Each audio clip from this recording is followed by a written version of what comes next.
Hello and welcome back to 4FS Gaming. Last week I released a video detailing how update 1.4.4 in its initial state was pretty much a disaster. I was very concerned that it took several steps backward in terms of fluid, responsive gunplay and movement, and I was also concerned about the impact on the player base with such a strong backlash against these changes. If you would like to watch that video for more context, I've posted the link in the description. I've made that video unlisted now because given the developments in the last week, which I'm going to discuss, I don't want people really watching it without watching this follow-up video as well, because a lot has changed in the last week. I had 3 concerns with update 1.4.4 in its original form. Number 1, that the excess sway on all pistols heavily impacted many loadouts that would not even use Quickswap. Number 2, the way the weapon switch command was queued up felt unresponsive. And number 3, that the transition between weapons after firing didn't feel smooth at all. It was hard to specifically say why, but the whole thing just felt clunky, a word that I've used a lot in the past week.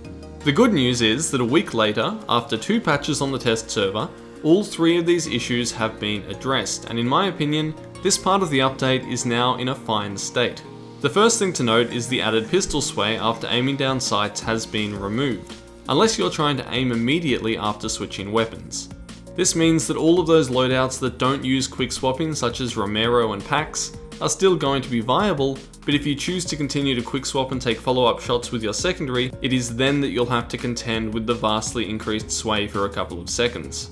They have also smoothed the transitions after firing when switching weapons. It's hard to describe exactly what was done here, but the patch notes read as follows. Overall, weapons should blend nicer again and feel more responsive, as the transitions after swapping weapons have been smoothed out a bit. However, some weapons might still feel a bit clunkier compared to before, as there was 0 delay when swapping, and now there will always be at least a bit to ensure the shooting animation and recoil are not skipped before the swap action is completed. The weapons with marksman and sniper scopes, as well as powerful weapons in general, will be affected by this more noticeably than others. And this does feel a lot better. I feel that overall this patch reaches an acceptable compromise between 2 very opposed sections of the community. Quick swapping will still be slower and harder to aim than it currently is, and bolting your weapon to take that second shot is likely to be a more reliable action, which is really what makes sense. That being said, if you're in a pinch or you're using a single shot weapon, switching to your secondary is still a viable, albeit a higher risk option, to pick off those hunters that find themselves out of position.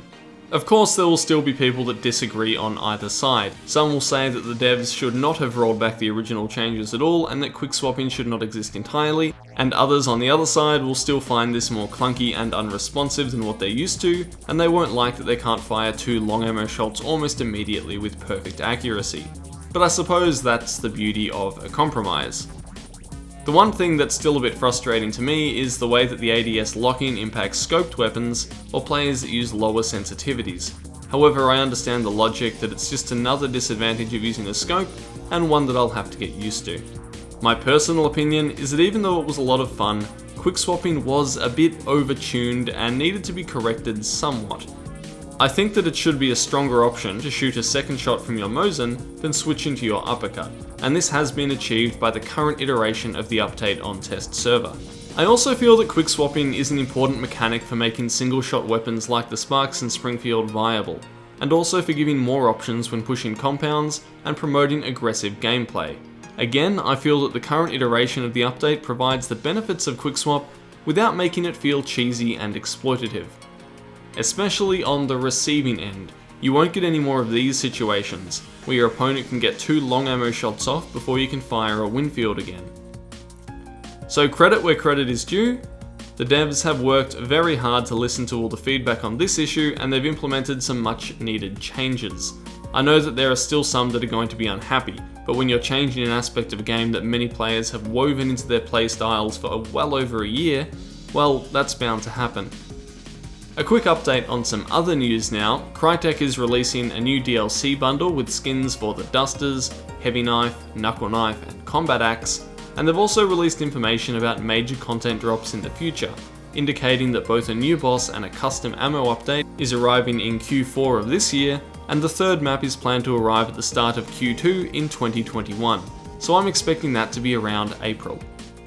They also have some special events lined up for the end of this year and the start of next year, whatever that means. So thank you so much for watching. This was just a quick video to address the important developments of last week with regards to 1.4.4, and our regular hunt guide will be out tomorrow morning. Thank you for watching. This is Ascendance from 4FS Gaming.